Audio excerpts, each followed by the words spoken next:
Hi, friends. Host Eric here. Host Talking with Fans People. I'd like to respond to this. Do you ever think about death and how, after a couple of years, the people who would the most dear would forget about you? Hold you most dear, I guess, is the thing. Of course, they don't. They don't forget about you, for sure. Eventually, they might die. You don't survive past a generation. I'll never forget my friend Charlie. Think about him periodically the rest of my life. I have for a long time now. He died maybe 10, 12 years ago. That was particularly brutal because he took his own life. But I'm not ever going to forget him. I'm not ever going to forget the fact that he's dead and that I didn't do anything to prevent it.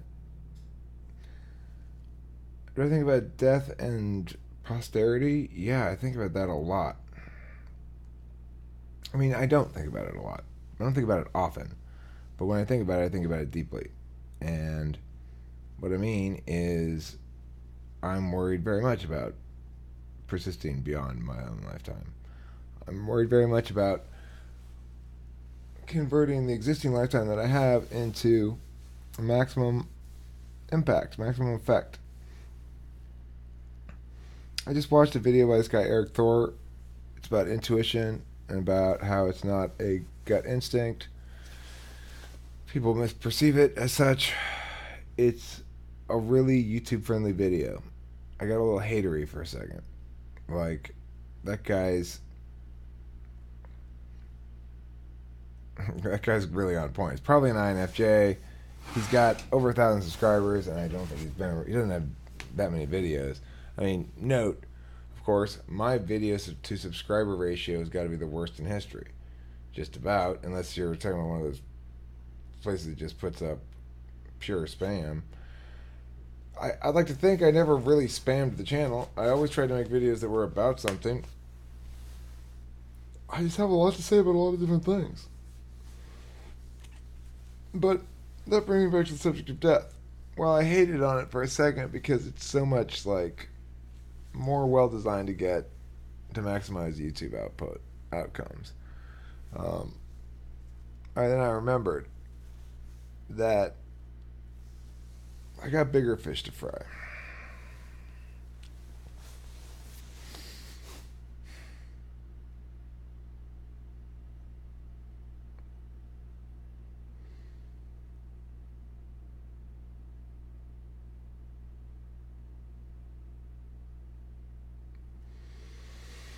I mean, I want it to be such that so much of my lifetime is converted into media that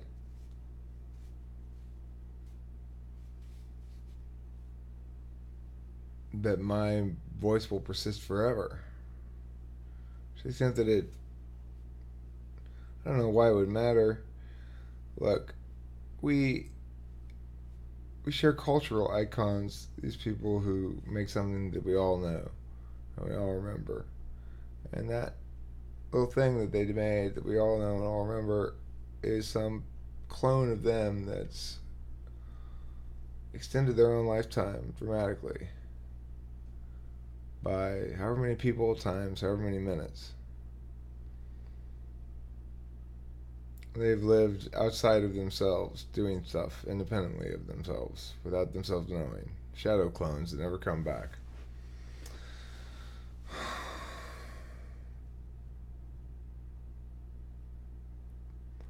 When I think of death in general, I feel terror beyond reckoning if I get too close to the thought. But it's not so much my own death, per se, as at the death of my parents or the imagined death of other loved ones. Um,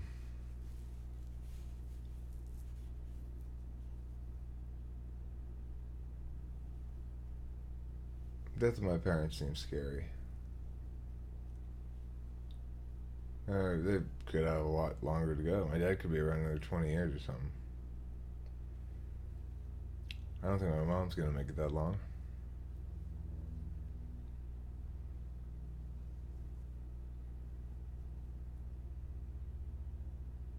I miss them. I don't see them much. They're on vacation right now. They're in Hawaii.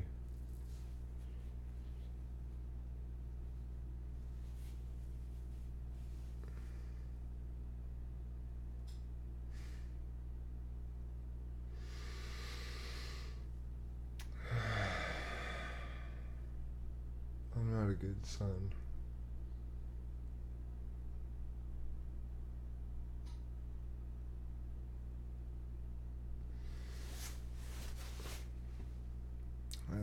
I love them. I know they know I'm there if they call me, but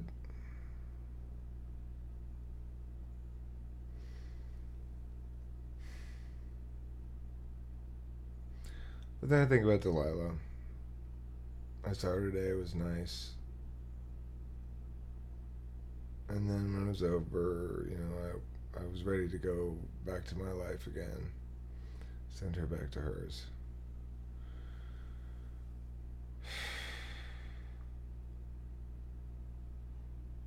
For now. For the moment.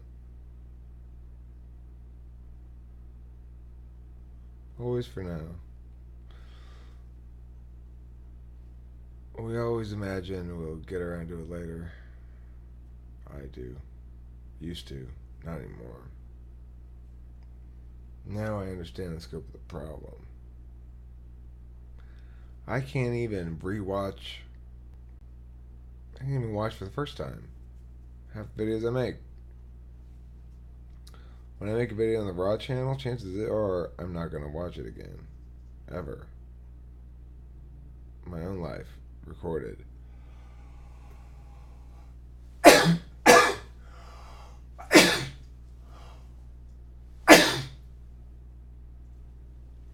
For what purpose? Well, that's the beauty of the whole thing. I don't know why, but I'm making sure that I'm alive after I'm dead. I want to invest myself into the lives of as many other people as possible. Now, they might make a video with me and forget about it entirely.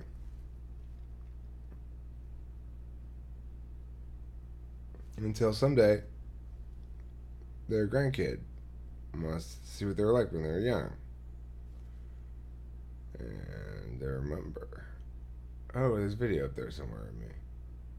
It'd be almost impossible to find when none of these things are tagged. Well, once it becomes years and years and years and years of people having conversations in the Raw Room, publishing to YouTube over and over, 24/7, 365. It gets to be that hundreds and thousands and tens of thousands of people have video of themselves published onto YouTube. And each of those people now has a personal connection to talking with famous people that will persist for generations.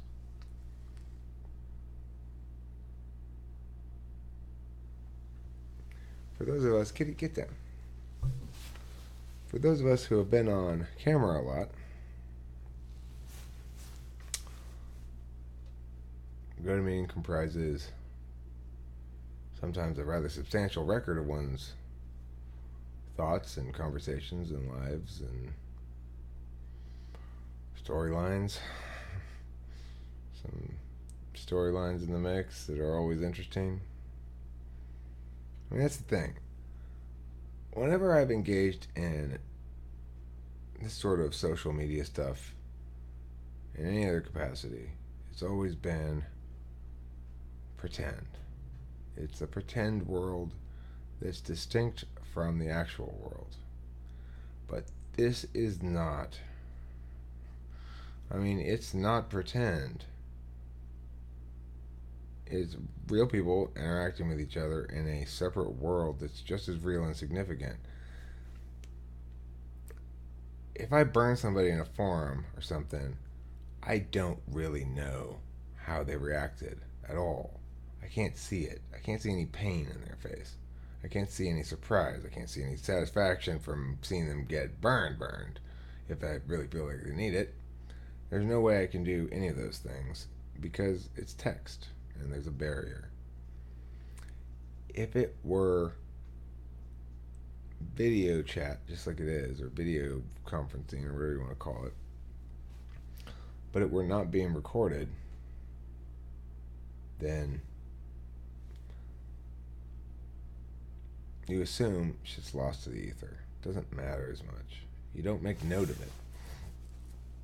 There is no permanent record, and there's nothing for you to refer to. There's nothing for you to utilize to improve from.